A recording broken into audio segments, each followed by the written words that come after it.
Welcome back to Cornerstone Live. My name is Mackenzie Moore, and I'm a consultant here at Cornerstone Data. And I'm Joy Akins. I'm the president and owner of the company.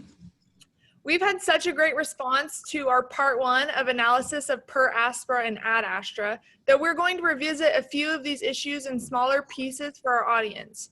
We're going to break down some simple changes to the dashboard that could make navigating this pandemic easier if they were implemented by KDHE. Today, we're going to start with communication. Joy, what do you mean when you say communication of data? Well, I think there's three basic questions that you can start with any dashboard or visualization report that you're designing.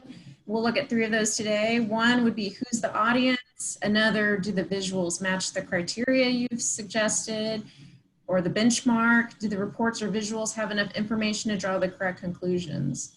For our purposes today, we picked one subject to illustrate this, school gating criteria. And we go into a lot more depth in our part one analysis, and we'll cross-post that for our audience, but we're just gonna do a quick flyover. So when we look at these criteria and think about making a presentation on those, the first question we ask is, who's the audience?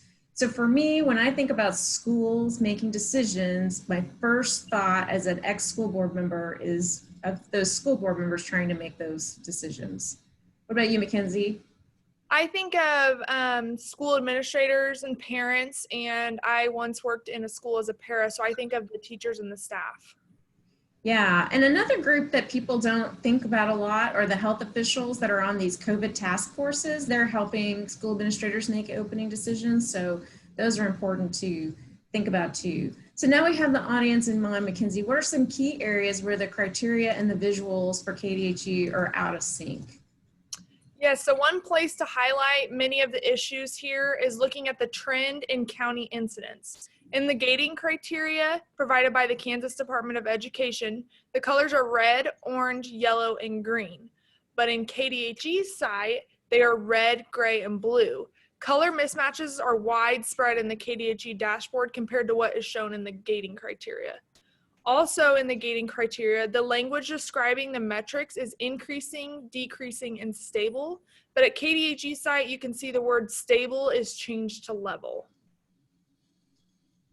Right. Another area where there's a mismatch is in the percent positivity screen. So let's go to that one.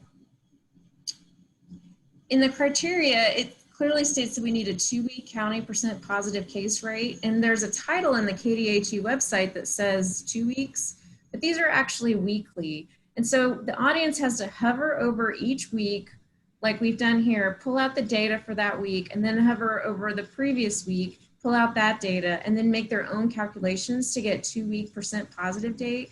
This introduces the possibility of manual error and creates confusion for the audience. Yes, that last question is important as well. Is there enough data for each item of criteria to draw the correct conclusions? Well, we walked through this in detail in our other video, but both building gating criteria and hospital capacity data are missing key pieces of information. In KDHE's site, building absenteeism is only available by county. So if you live in a county with more than one school district, you can't even get down to your own school district. And it's definitely not by building. And then hospital capacity data here, we really don't have local hospital capacity in KDHE's website. We only get it by region. And in regions like South Central Kansas, that can include 10 to 12 counties. Yes, this is a case where the metric sounds nice, but it's not being reported in a meaningful way. Right. And sometimes this is a difficulty we see in business too. You really have to ask yourself, if you can't or aren't tracking it, should it be on your dashboard or in your criteria? Yeah, my background as a data analyst, it's difficult for me to figure out what color my district would be in, and I'm in the data almost every day. I can't imagine being a parent trying to navigate what is best for my kids when there's not an overall color chart for specific districts or even my own county. Right, and improving communication is a foundational building block for an organization, or in this case, a state's maturity in using data. Today, we've highlighted school gating criteria because school closures are highly emotional and polarizing issues.